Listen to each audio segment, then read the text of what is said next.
Hi மக்களே, வணக்கம். நாங்கள் இன்னைக்கு சோயாபீன் பிரியாணி செய்ய போகிறோம். பாருங்க, அதுக்கு நெய் ஒரு 2 ஸ்பூன் ஊற்றிக்கிறோம்.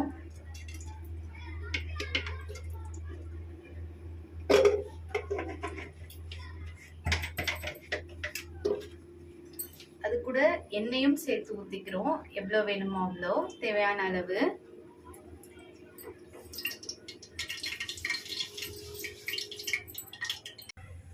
பட்டை போட்டுக்கலாம், லவங்கம் போட்டுக்கலாம், அன்னாசி பூ, சோம்பு, பிரிஞ்சி இலை,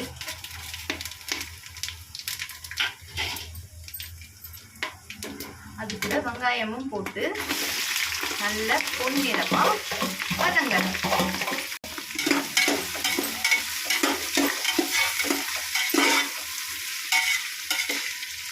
இது சோயா மசாலா நாங்கள் ரெடி பண்ணி வச்சிருக்கிறது பிரியாணிக்காக.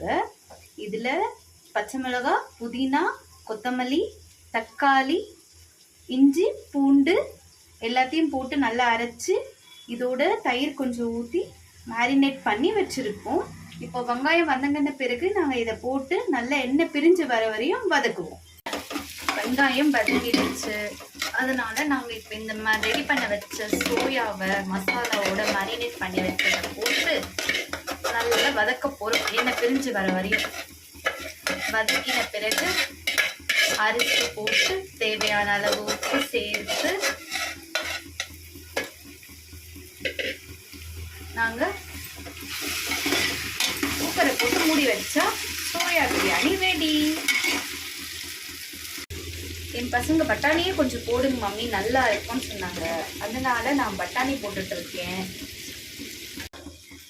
எண்ணெய் பிரிஞ்சு வந்துடுச்சு, அதனால அரிசி போட்டுக்கிறோம் நாங்கள்.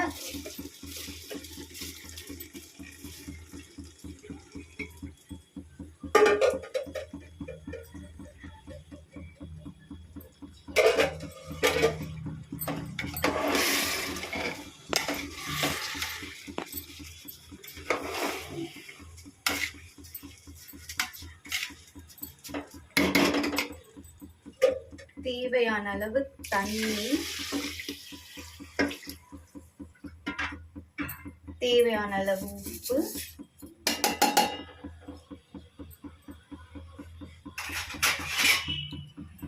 பிரஷர் வச்ச சுட சுட soya biryani ready. Finally soya biryani ready. பிடிச்சிருந்தா லைக் பண்ணுங்க, ஷேர் பண்ணுங்க, சப்ஸ்கிரைப் பண்ணுங்க. நீங்க பண்ணிட்டு கமெண்ட்ல